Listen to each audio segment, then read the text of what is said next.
Ја следите најновата епизода на емисијата на Час на Радио МОВ, која овој пат решивме да ја посветиме на воведувањето на слободно сексуално образование како изборен предмет во училиштето. Со мене на темата денеска дискутираат Мири Цветковска од Здруженијето HERA, како и училишниот психолог Елизабета Ивановиќ, кои се директно вклучени во пилот програмата. Јас би сакала да ви се заблагодарам што сте дел од емисијата и без премногу да одговлекуваме, би започнала со Цветковска, чисто за да појаснеме од сам старт кој се вклучен во пилот програмата и како оди според вас до сега процесот. Здраво, ви благодариме на поканата. Пилотирањето веќе интензивно декември почнува да се спроведува. Мислам не самото пилотирање, тоа ќе биде од септември, доколку се еворите се вратиме на училишните клупи. Сега сме во таа фаза на подготовка, која е подеднакво важна како и втората фаза, бидејќи тука сега во овие неколку месеци ги градиме капацитетите, значи ги правиме обуки со наставници, ги разговараме предизвиците кои може да ни се случат од септември, одиме дополнително ја градиме програмата во смисло на содржина и на курикулум. Тоа е нешто што постојано се унапредува, постојано гледаме, бараме други искуства и од други држави, ги работиме, ги разговараме работилниците, во постојана комуникација сме со институциите кои се задолжени за имплементирање на оваа програма. Така што тоа е еден долг процес кој е започнав всушност многу одамна, затоа што сега е на некој начин подготовката последните чекори, но за да дојдеме до оваа точка тука, тоа значи дека ние неколку години правевме истражување, работевме со неформална едукација, го проверувавме теренот на ниво на цела држава, колку е подготвена нашата држава за ваква реформа, ги селектиравме училиштата кои сметаме дека се најсоодветни со своите профили, како на ученици, така и на училишта за имплементирање на една ваква програма. Пуштивме повик за наставници кои беше на доброволна основа и ги најдовме најподготвените наставници и најмотивираните, кои сами иницијативно се пријавија.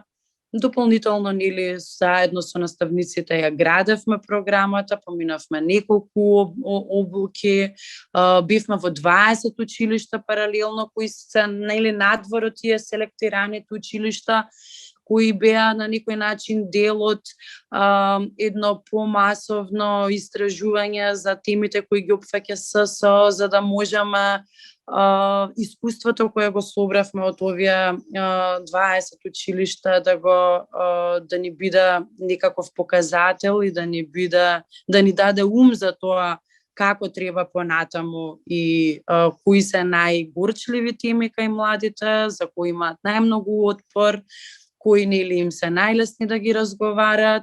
Така што ваква една промена општествена, една ваква образовна реформа е процес кој не се прави од денес за утре, токму затоа го правиме и го работиме многу повеќе од декември, односно станува збор за години и години работи и искуства на овие теми, за сега да можеме да кажеме дека сме подготвени и дека сме спремни за во училница. Се разбира дека тоа најдобро ќе го кажат наставниците кои се селектирани, кои ќе имплементираат програмата, тие ќе бидат со поддршка и од сениор едукатори кои веќе имаат долгогодишни искуства во неформална едукација. Дополнително сме тука ние како организација која има експертиза во областа, бирото, така што тука сме да им дадеме константна поддршка за време на реализацијата на програмата. Јас само би прашала, значи, се работи моментално за 4 училишта, така? 2 во Скопје и 2 во Тетово, колку што сум информирана? Да. Следно што би сакала да ја прашам е училишниот психолог Елизабета Ивановиќ, бидејќи таа, колку што ја знам, работи во училиште кое што е вклучено во пилот програмата. Па би сакала чисто да ни посочи колку според вас ова е нешто ново за вашите колеги наставници. Добар ден. Значи, сепак, како една програма, комплексна програма која се однесува на сеопфатно сексуално образование, може да кажеме дека според името е нешто ново.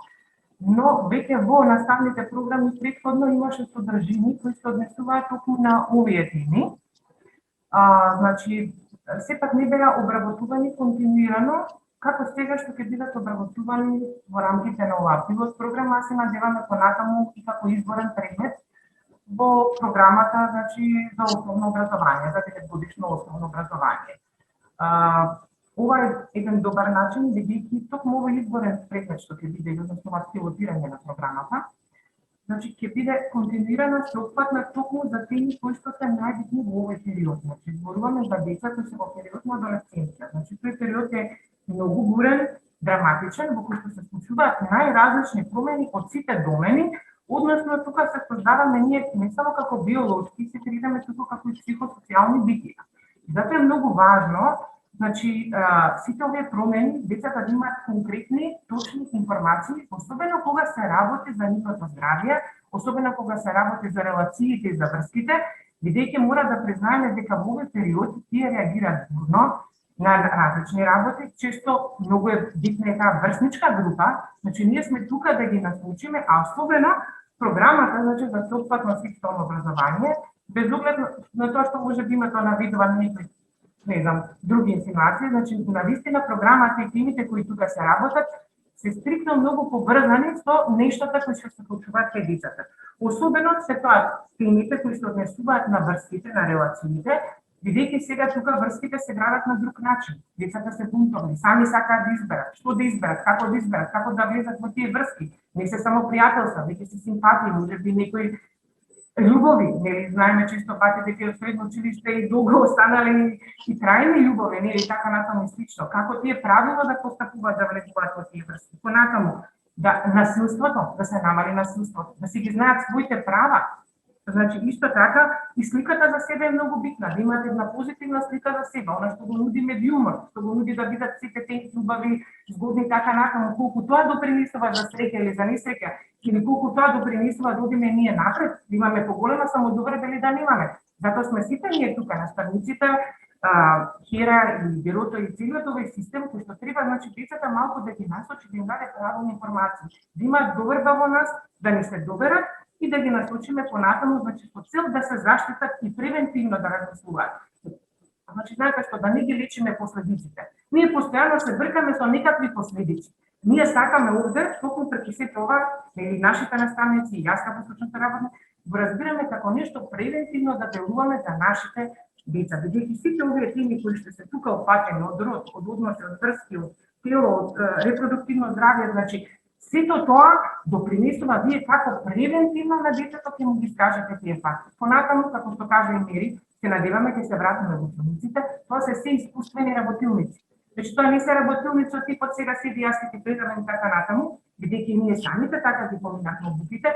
Значи, многу е битно преку тие методи ролплей, преку искуство, преку играње, значи да влезат во челите на другата страна, значи да видат да се развиваат едни други, можеби поквалитетни емоции, на емоционална интелигенција, значи ние преку сето ова развиваме многу други контексти, допираме до различни аспекти на образованието. Значи сето ова е многу битно за оние тие да се развијат во здрави личности, кои понатаму ќе знаат како и што да се однесуваат и во врските, и во животот, и во општеството.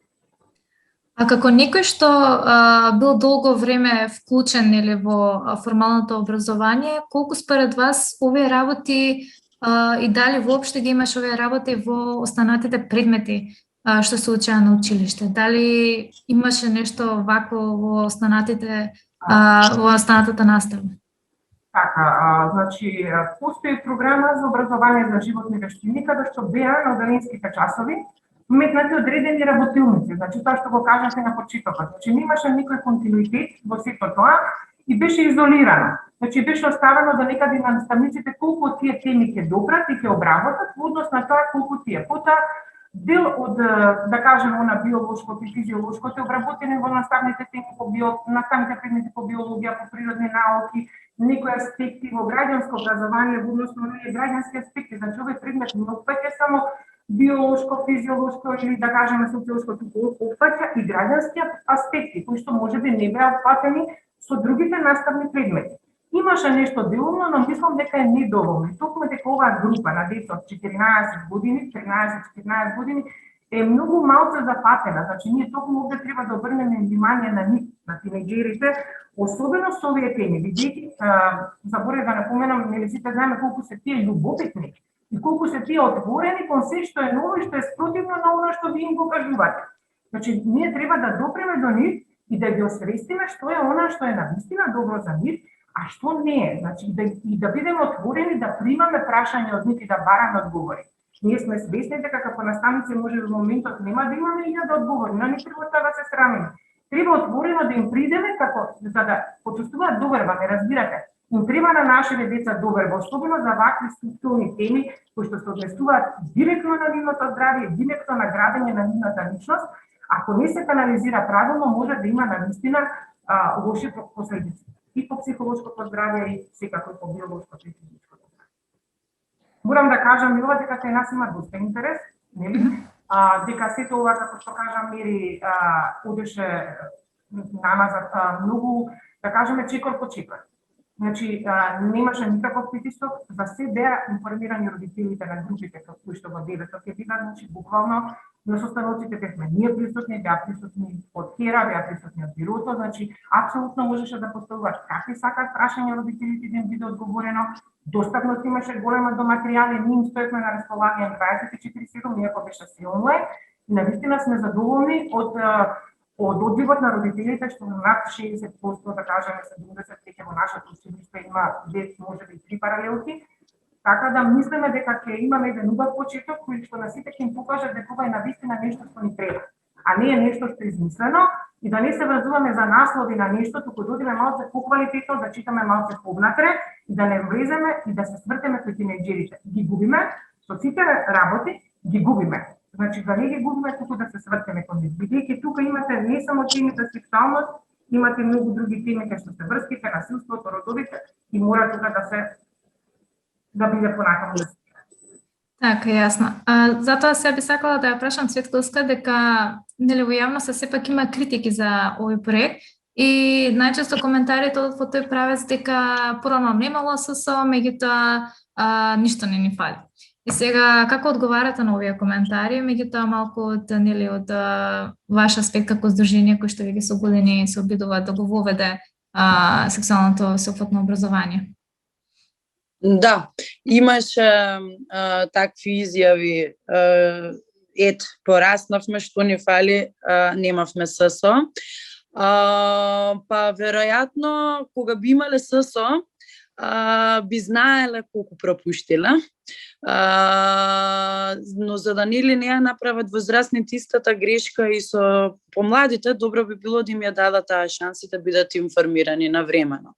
Што е разликата во имањето и немањето ССО? Статистиките што нели се најверодостојни, не случајно секогаш се поистоветуваме со нив и ги нагласуваме.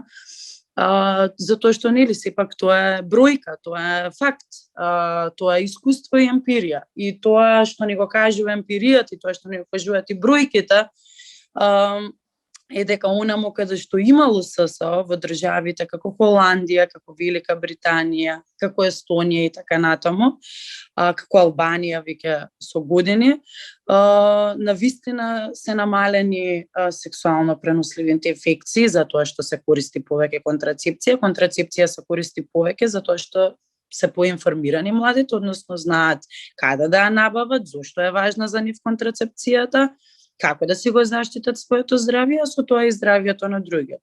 Насилството е исто така намалено. Зошто? Затоа што пред се младите не само што учат каде да пријават кога ќе им се случи насилство преку нели сеопфатното сексуално образование, значи им се кажуваат механизмите правни, како да препознаат, да пријават насилство и така натаму, како да се заштитат.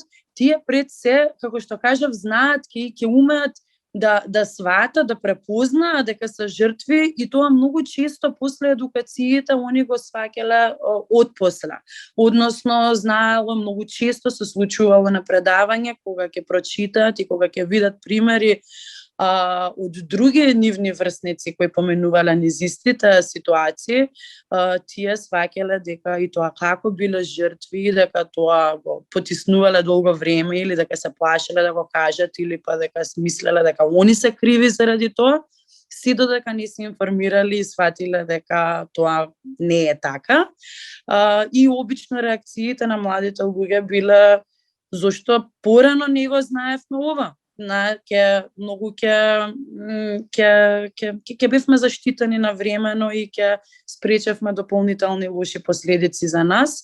Така што дефинитивно оние кои порано имаат информацијата пред се ќе превенираат да воопшто не им се случат такви ситуации, затоа што ќе можат во првиот момент кога ќе бидат дел од таква непријатна ситуација, каде што ева да речем во конкретниот случај се работи за насилство, ќе знаат, ќе умеат да го спречат, да го препознаат, да се заштитат себе, да го заштитат и другиот. Ние никогаш, како се вратиме во средно или во основно, ќе ни текне дека додека се случувале некои работи пред нас, сме ги премолчувале, никогаш сме знаели така скришно да ги искоментираме со останатите врсници, ама така како да се забраната тема.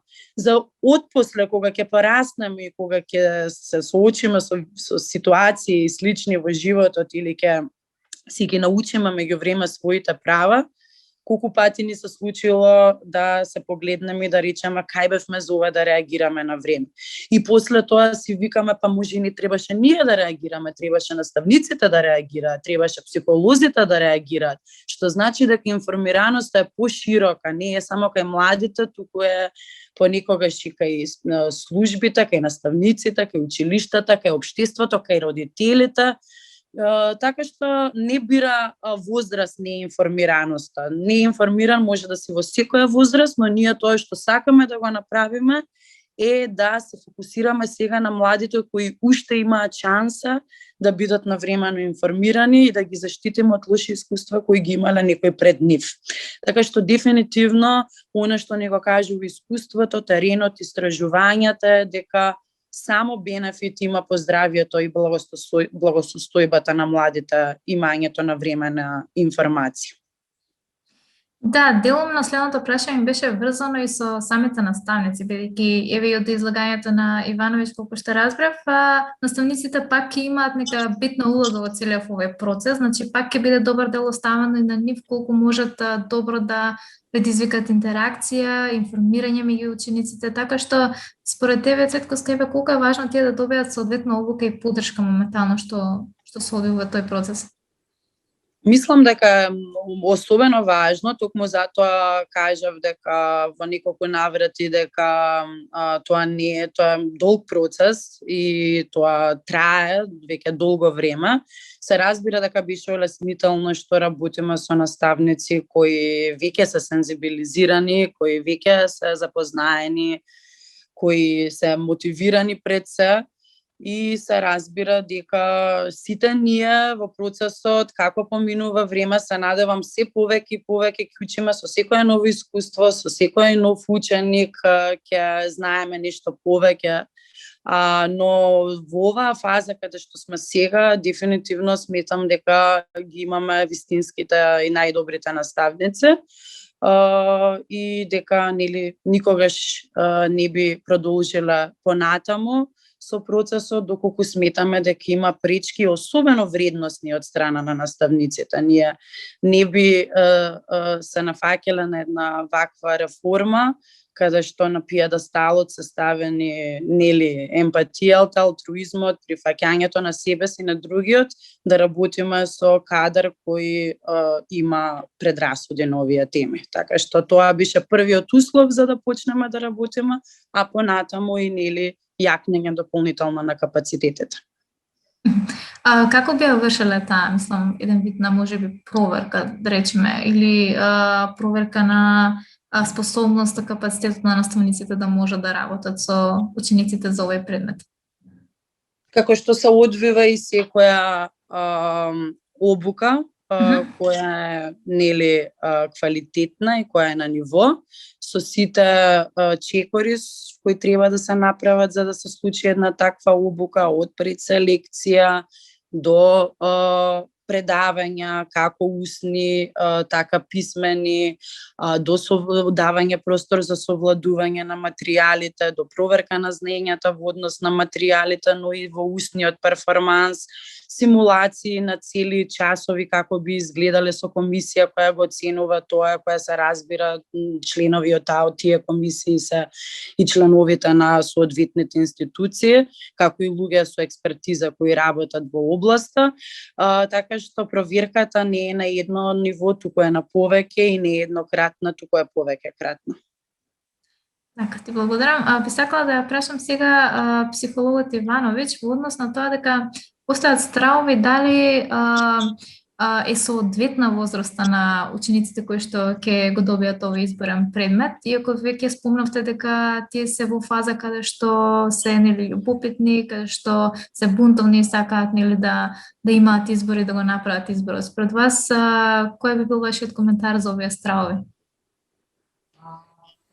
Ќе се надоврзам можеби на Мерико дека мојот коментар, сепак ние за секоја нова работа не го размислуваме квалитетот, туку најчесто сме склони, понекогаш може и општеството ни е такво, со предрасуди, со одредени стереотипи да располагаме и да разговараме и најчесто и како се ново, нели ние психологите некој сакаме да кажам и што е вистина, нели ново нешто како наметнато и најпрво сепак прво го негираме.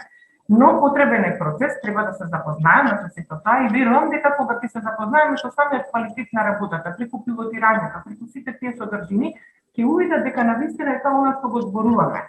Значи дека пред се е превентивна оваа програма. Не е нешто да наметнува, туку е превентивна, од аспект и добро е не само да се развиваат емпатија, социализација и така натаму правилни односи кон нештата, зашто токму сега почнува да се развива таа млада личност, односно тој адолесцентен период. Ние тука имаме шанса да создаваме една сензитивност, една чувствителност и да ги обучиме децата едноставно како да кажат не. Значи ние многу често не знаеме да си ставиме граници. Самата оваа програма овозможува, значи, на детето за одредени аспекти на структурни начини, на сосема, како што ви кажав, методи кои што одговараат за нивната возраст. Токму преку тие методи на модели, значи преку тие ролплеови, кои што самите ќе се вклучат внатре во самото изведување на представата, се овозможува, значи, децата да се почувствуваат и да ги почувствително да работат на тие нешта и да ги осознаат. Знаете, она искуствено, кога ќе поминете искуствено нешто, што го каже Емери, значи сите ние поминуваме искуствено преку овој процес. Не слушаме само предавање и не седиме само преку Zoom. Него имавме физичко обука и така натаму, тогаш е нешто повеќе добивате и во квалитет. И затоа мислам дека треба полека да ги развиваме тие предрасуди, стереотипи и да им овозможиме на децата нешто ново од аспект на доведливост, на сознавање на точни информации, факти и нешто што ќе превенира. Конечно нешто да превенираме, а не да лечиме последици. Верувајте, ние премногу се занимаваме со лечење на последици. Треба нешто да направиме ние, да дадеме инпут, за да добиеме нешто од децата.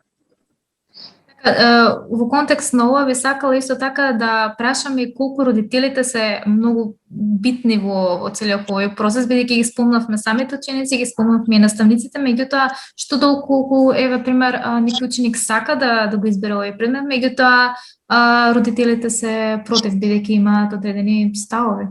Значи, вака, да појаснам дека во основно образование за се родителите се прашуваат и во средна дели до таа возраст 18 години.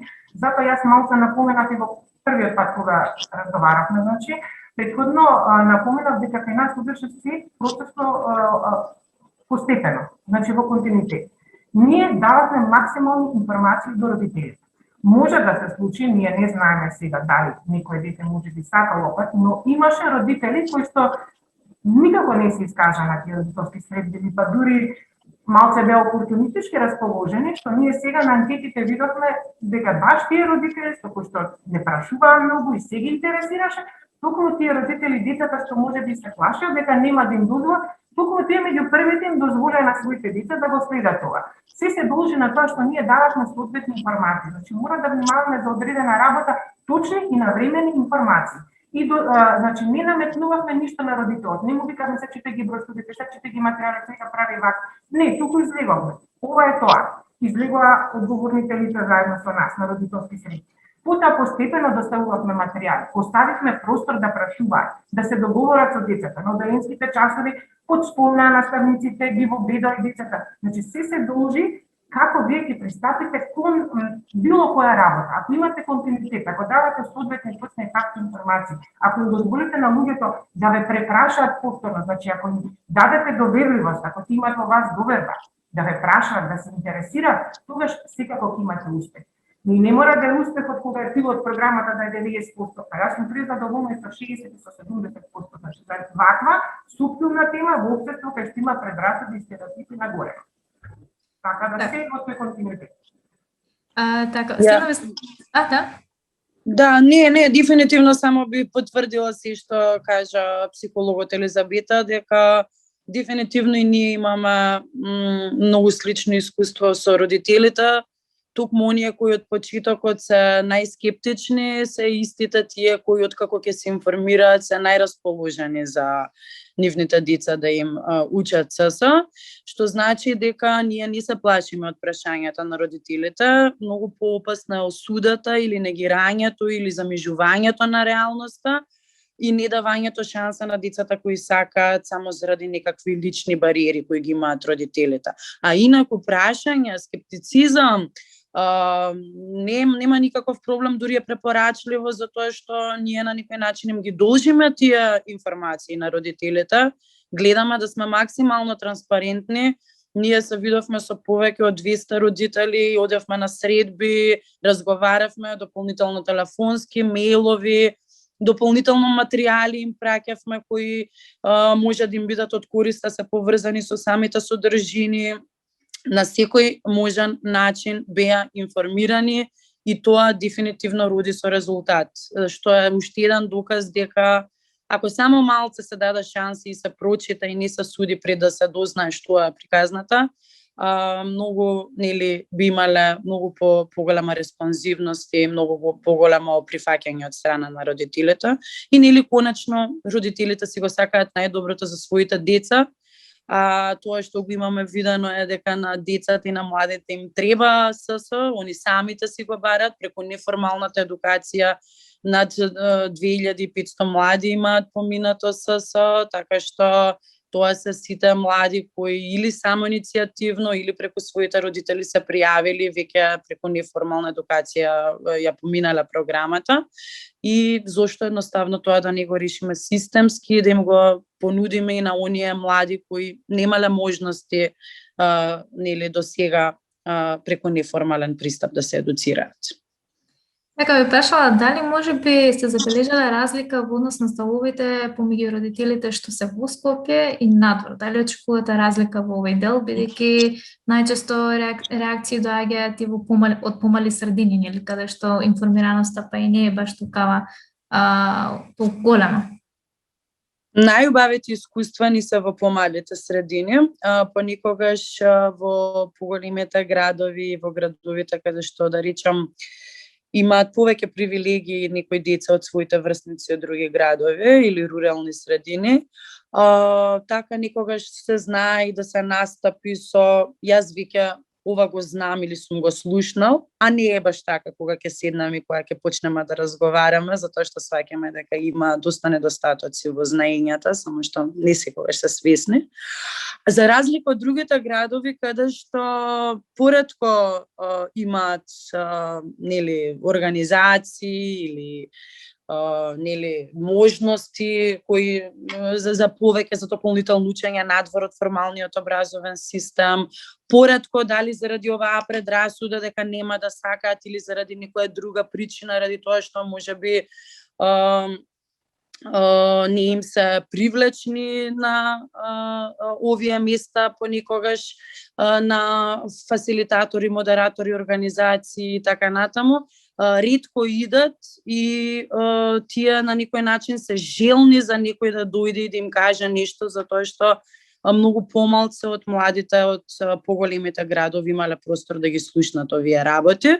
И токму затоа ние дисперзиравме програмата и изминативе години идавме исклучиво во рурални средини и во помали градови и тамо наидовме на многу голема почит, на многу големо разбирање. Тоа беа многу воспитани, тоа беа многу фини млади луѓе кои беа желни за информации, кои ни кажа во неколку наврати дека се буквално заборавени од општеството и дека се многу срекни што конечно на некој му текнало за да дојде и да им ги каже овие работи кои не можеле да ги слушнат ни во рамки на училиштето, ни во рамки понекогаш и на своите домови, што е легитимно, затоа што не секој родител е обучен да знае тоа да го кажува, тоа е работа на државата. Така што тие млади на некој начин што биле заборавени од државата и од општеството и биле на маргините и не биле доволно информирани за разлика од своите врсници од другите градови, сега со вакво системско решение ќе имаат можност во рамки на училиштето да ги слушнат сите овие работи кои се многу важни за нивното здравје и здрав развој понатаму во животот. Ако добро знам, еден од условите нели за да има одеден предмет е да има најмалку 15 ученици. Правиме ако сум грешка? Да, тоа е. Да, ние веќе се фаќаме у детали на модулот. Значи модулот и самото пилотирање, истражување и евалуацијата што следи после тоа е една таква комплексна, да речам, работа што може за тоа и посебно да се сретнеме и само тоа да го разговараме, но дефинитивно ова е пилот програма која треба да биде основ за понатаму оваа реформа да биде вистински дел од формалниот образовен систем, што е предвидено со концепцијата и треба да биде изборен предмет, но на некој начин ние преку овој процес се подготвуваме, собираме искуства, го бираме најдобриот модел и токму така по тие некои критериуми важно е колку класови ќе има, колку деца ќе има, за да можеме да имаме една поширока и пореална слика за тоа нели кои се предностите, кои се аномалиите на програмата, дали сме подготвени, кој ќе го спроведува тоа, во кои средини ќе се спроведува, за да биде после нели буквално еквивалент на она што треба да не чека понатаму и да може програмата кога ќе почне и официјално да се спроведува, веќе нашето општество да има искуство на таа тема и да има претходни знаења. Да, токму тоа сакам да прашам кој ќе биде следната фаза, значи, и прашањето двете, можеби што очекувате нели од целиот овој развој од воведувањето на овој предмет во формалното образование, кои се вашите очекувања дека ќе се смени нешто, не само нели како нов предмет, меѓутоа и општествено каква разлика ќе направи? Веднаш, значи, следната фаза е откако ќе се случи пилотирањето во селектираните училишта, следува еден процес на евалуација и еден процес на нели седење и правење на рефлексија на поминатата година, односно како што кажав и до сега, кои се добрите работи на програмата, кои се негативните работи на програмата, што е тоа младите кои најмногу сакале да го работат, да го слушаат, да го разговараат, за кои работи имаат најголем отпор, дали има нешто што на кое треба повеќе да се фокусираме во иднина кога ќе збориме за одредени теми. Исто така наставниците кои се веќе подготвени, тие за една година ќе имаат уште повеќе искуство, па ќе бидат спремни да можат своите знаења да ги пренесуваат на друга генерација од наставници и така на некој начин правиме една темелна, длабинска реформа каде што навистина работиме на јакнење на капацитети на инфраструктура, тоа го правиме пред се преку преку луѓето кои ја спроведуваат програмата. За понатаму се надевам доколку останат политичарите и соодветните институции останат наши партнери, продолжиме да го тераме пилотирањето, дојдеме до оној степен каде што како што е предвидено ќе стане изборен предмет. Значи ја не гледам никаква пречка да ова само расте, се гради, станува се подобра програма, но секако се разбира дека пред се тука треба да биде волјата на институциите, на општеството. Не е секогаш се во наша моќ, многу актери, многу страни се важни за реализирање успешно една ваква програма. Во моментов ние имаме одлична клима, имаме сериозна поддршка од Бирото за развој и Министерството за образование и наука, кои навистина сакаат ова да го спроведат онака како што треба и онака како што е предвидено, за да биде програмата квалитетна и да бидеме на исто рамниште со сите големи држави сериозни кои веќе одамна го имаат во образовниот систем. Така што ако продолжи да тече работата и соработката и партнерството вака како што е сега, јас сум многу оптимистична. И се разбира дека наредната фаза би требало да биде изборен предмет, а не пилот програма која е само некаква претходница од она што сакаме да го видиме на подолг рок. Ивановиќ, вие кои се вашите очекувања и дали можеби вие сте оптимист како и Цветковска?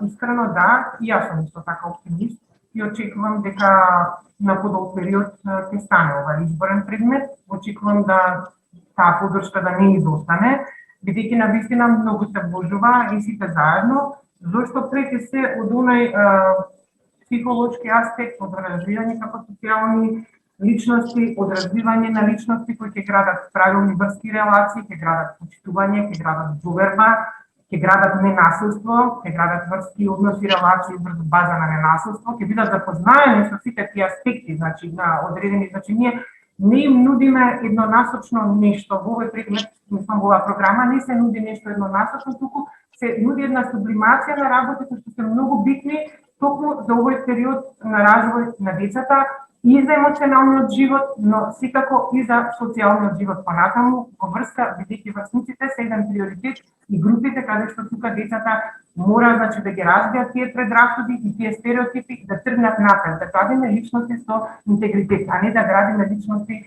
без интегритет. Значи, затоа мислам дека постепено оваа програма и овој иден наставен изборен предмет ќе си го најде своето место и ќе се избори за тоа и сум оптимист и во однос на тоа што почна, јас знаем Јери бе прилично така воздржана цело време, но навистина гледам дека сите ова што во континуитет го работивме, што дававме соодветни информации, што сакавме да допреме до сите, навистина води со плод и само така можеме понатаму да успееме во било која работа, а особено во вакви структурни теми кои што се битни за развојот на нашите деца.